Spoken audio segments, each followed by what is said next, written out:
Olá, meu nome é Rodrigo Oliveira, sou engenheiro de automação. Estou aqui com a empresa Eletrocore Serviços, atuo com gestão de equipamentos e também infraestrutura hospitalar.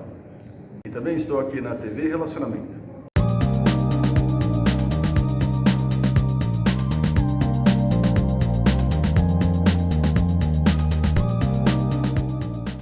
Olá, internautas! Iniciamos mais um programa Gestão Executiva. E hoje nós temos um bate-papo relativo à área de humanas com uma fantástica profissional, Débora Lima. Gratidão, muito obrigado. Eu que agradeço. Débora, conta um pouquinho para os nossos internautas onde você nasceu, né? Um pouquinho da sua trajetória profissional e grande parte dos internautas, alunos de último ano de ensino médio, fica naquela dúvida assim, o que eu faço? Hoje, na época que eu estudei, existia 27 profissões regulamentadas, hoje existem mais de 500. E pela longevidade, o pessoal pode fazer uma graduação, depois faz pós, depois pode voltar a fazer graduação, existe um tempo grande. Mas muitos já querem ter mais ou menos assim, uma assertividade melhor na carreira, tá? Então, eu queria saber se a sua foi assim, imposição dos pais, porque antigamente era assim, pai e a mãe era advogado, o filho era advogado. Para aquele negócio de continuidade, sabe, como se fosse fazendeiro e tudo mais. Né? Eu queria que fique bem à vontade, mas eu já vi que você é da área de humanas, você gosta de gente. Gosto de gente, né? acertou. E como que foi isso daí na sua vida? É muito interessante, né? Você traz uma pergunta que até me faz lembrar uma história de quando eu tinha 10 anos. Ah, faz outro dia, foi outro dia. Isso. Quando eu tinha 10 anos, tinha uma tia doente em casa. E aí, enquanto todas as crianças estavam lá brincando, nem preocupada com isso, eu era aquela que estava ali do lado da minha tia. Preocupada, né, interessada no estado de saúde dela. Então, essa é uma história muito significativa para a minha escolha profissional. E, além disso, tem uma outra história. Né? Minha mãe não tem uma formação, mas ela morava no interior de Pernambuco. E em terra de cego, quem tem um olho é rei. Então, ela não tinha uma formação, mas ela tinha uma formação da vida, escola da vida, né? E também além de quem estava ali naquela região. Sim. E ela foi convidada para dar aula para as crianças, né, da comunidade que ela morava. Então eu cresci escutando as histórias da minha mãe sobre esse papel dela de educadora, de professora. Então, aquela história dos 10 anos e essa história, dessas conversas com a minha mãe, me despertou, né, uma paixão tanto para pessoas, né? Então eu entendi que eu tenho um talento, tenho uma empatia pelo outro e também tinha um amor pela educação. Na época da escolha profissional, eu fiquei em dúvida, faço psicologia ou faço pedagogia? Então essa era a minha dúvida. Mas era humanas mesmo. Era humanas. Era humanas. Isso. E aí eu optei pela psicologia, porque com a psicologia eu também poderia atuar na área de educação. Tanto com pessoas, né, na clínica, em empresas, e também em escolas, universidades, outros meios de levar conhecimento, compartilhar ideias. Na época, teve alguém que jogou contra, às vezes por proteção, falou, fazer psicologia, não dá dinheiro, o pessoal vai achar que você vai ter que cuidar dos louquinhos, não sei o quê. Teve alguém que falou isso, ou todo mundo, não, faz sim, você é ótimo nisso, não sei o que. Foi mais essa segunda opção, né? Então, realmente, você parece psicóloga, né? Então, não tive pessoas que torceram contra, não. Bacana. Mas porque o às vezes preconceito... é por proteção, né? Não, acho que não torceram contra, mas esse comentário, ele é muito presente, esse preconceito, esse estigma, né, da saúde mental. Ai, psicologia é coisa pra louco. É verdade, isso é dúvida. Até hoje eu ainda escuto assim, né? Ah, se você dependesse de mim, você ia morrer de fome, né? Certo. Ao mesmo tempo, é algo que está me diminuindo, né, esse estigma, esse preconceito. Hoje a gente vê que a ansiedade é um algo sério, né? Exatamente. E uma ansiedade maltratada vira depressão. Uhum. E aí, nas aulas, você já começou, era prazeroso você escutar e aprender ou muitas vezes era um martírio determinadas aulas? Eu sempre amei estudar, então esse papel de aprendiz também até hoje, né? Se eu puder estudar sempre, eu estudo. Então, para mim não, para mim era muito prazeroso estudar e não era fácil, porque no segundo ano de faculdade eu comecei estágio, fui trabalhar em empresa e era uma época que o estágio não eram 6 horas, o estágio era de 8 horas, então eu trabalhava o dia inteiro e estudava à noite.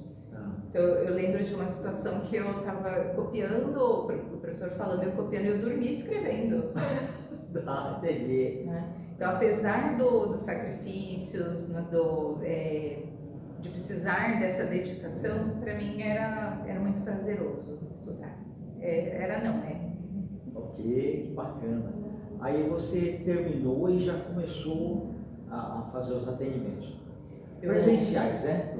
Então, eu comecei, quando eu terminei a formação, eu já tinha experiência em recursos humanos, na área de desenvolvimento humano. Eu comecei no segundo ano da faculdade a fazer estágio. Então, eu permaneci por mais de 20 anos em empresas. Depois eu fiz uma transição de carreira para a área clínica. Ok, então assim, mais áreas de RH mesmo, né? Sim, eu comecei na área de recrutamento e seleção e logo depois eu fui para a área de desenvolvimento, treinamento, desenvolvimento, gestão de pessoas. No começo, você pegava só o currículo em papel mesmo, né? Exato. Qualificação do cargo, lá tal, não sei o quê. Aí que você começou a usar os testes de perfil depois? Sim, eu comecei mais na parte mais administrativa, dando apoio para a minha liderança. E depois eu também comecei a utilizar os testes, aplicar testes, analisar. E você chegou a constatar o seguinte, muitas vezes os profissionais eram contratados pelas habilidades e competências, mas eram dispensados pelo comportamental. Até hoje, né? Então, até hoje. E é difícil essa atividade, né? Não é simples, né? Porque você às vezes tem ali um tempo para fazer esse recrutamento e seleção, e você conhece uma parte da pessoa. A ponta do iceberg. A ponta do iceberg, né? E acho que nem é só isso, acho que também tem a questão da combinação da pessoa com a liderança, com a cultura da empresa. Isso, a empatia que tem que ter, ou o ego, né? Muitas vezes na entrevista não percebe o ego. Sim. É uma ponta muito complexa, né? Multifatorial. Exato. E sim, porque competência técnica você treina, mas a atitude, o comportamento é mais difícil de treinar. É verdade. Uma vez eu fui ajudar a fazer um papel de headhunter, era executivo, então já tinha feito uma triagem muito grande, eu tinha que ajudar 5 disponíveis. E ficava observando o corpo, falando assim, se você tivesse que fazer uma empresa, você se contrataria? Assim, né? Se você tivesse que voltar para a empresa, você se contrataria, né? Tal, assim. E muitas vezes se olhava assim, às vezes a pessoa olhava espantado, né? Mas hoje é importante também você pegar referência da empresa que ele trabalhou e perguntar um pouco, né, sobre a pessoa lá tal, e até descobrir por que ela foi dispensada. Ao mesmo tempo, né, fazer essa pesquisa, acho que antigamente se fazia mais, hoje em dia nem tanto, né? Até por uma questão de tempo, de dinâmica, né, das instituições. Ao mesmo tempo é uma pergunta que pode não refletir a realidade, porque entra no que eu comentei, né? Então é uma combinação de fatores. Certo. Às vezes a pessoa ela não teve um bom desempenho numa determinada empresa, mas não quer dizer que isso seja uma... Às vezes o próprio clima organizacional, né? É uma questão de afinidade, de adaptação, de encaixe. Perfeito. E o quanto é importante e saudável até você escolher, né, um lugar que te faça bem. E também o profissional escolher uma pessoa que tenha mais afinidade com a cultura. É claro que no papel de liderança ele vai tentar desenvolver, vai ter todo um trabalho para isso, mas se identificar que não tem mais o que fazer, eu acho que demitir pessoas também faz parte do papel dos líderes e é importante, é saudável para a equipe, é saudável às vezes para a pessoa. É claro que tem que fazer isso de forma humanizada. Hoje se fala muito até, né, da questão da demissão humanizada. Certo, ok. Porque a demissão ela só termina quando a pessoa ela consegue outro trabalho. Sim, verdade. E como que você acabou enveredando um pouco para a área de saúde? Então, quando eu escolhi a psicologia, a minha intenção sempre foi atuar na área clínica.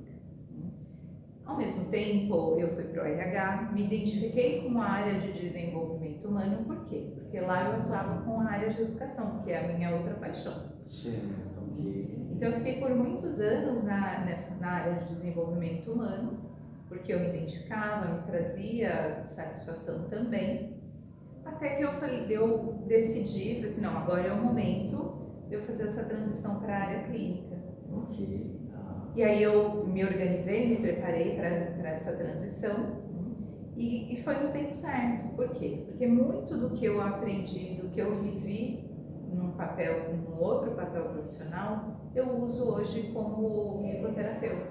Ok. Então é um repertório que me ajuda a entender os meus pacientes, né? Então eu atendo desde de adolescentes até profissionais pessoas mais maduras, que são profissionais de liderança, alta liderança. Que legal. De todos os profissionais, que a gente sempre escuta assim, nós temos uma boca e dois ouvidos, né? Mas eu acho que o de psicologia é o que melhor usa os ouvidos. Sim, tem que ter uma escuta. Né? Além de ativa, não é só ativa, né? Porque às vezes as pessoas falam assim, mas se for para contar, eu conto para o meu amigo, ele também vai me escutar. A diferença é que o amigo ele também pode ter escuta ativa, mas o psicoterapeuta, ele, além de ter a escuta ativa, ele tem uma escuta qualificada. Ok.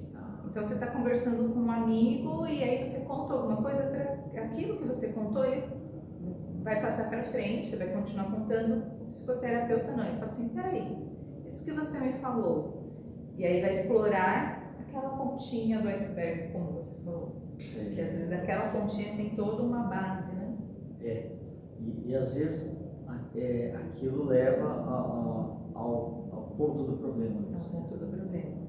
E geralmente o paciente ele busca a psicoterapia por um motivo, esse que é a pontinha, mas por trás desse tema inicial tem toda uma história, toda uma questão que foi acontecendo ao longo da vida. Mas é interessante porque assim, tem muita gente que ele não consegue falar para a família, não consegue falar para os irmãos, mas ele confia no profissional, né? Isso que é bacana. Sim. Um profissional que já foi assim treinado para aquilo e é mais assertivo.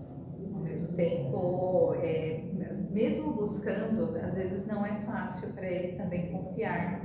Mesmo o paciente buscando psicoterapia, às vezes leva um tempo para ele confiar e começar a aprofundar alguns temas. Ok.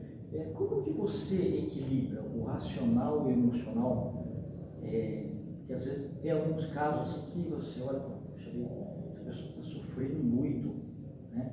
Só que você tem que se equilibrar, né? Você não pode chorar junto com a pessoa, tal, essas coisas assim. Não, você tem que ter esse equilíbrio. Né? Isso, então é importante essa identificação, se sensibilizar. Às vezes sim, o psicoterapeuta, ele, até na minha abordagem, porque a abordagem psicanalítica mantém essa distância maior, mas a minha abordagem é mais humanista. Então, é possível também o psicoterapeuta chorar junto, ao mesmo tempo voltar para o seu lugar. E aí, até para não se misturar com a questão do paciente, porque você às vezes se identifica com algo que ele trouxe, algo que também te traz sofrimento.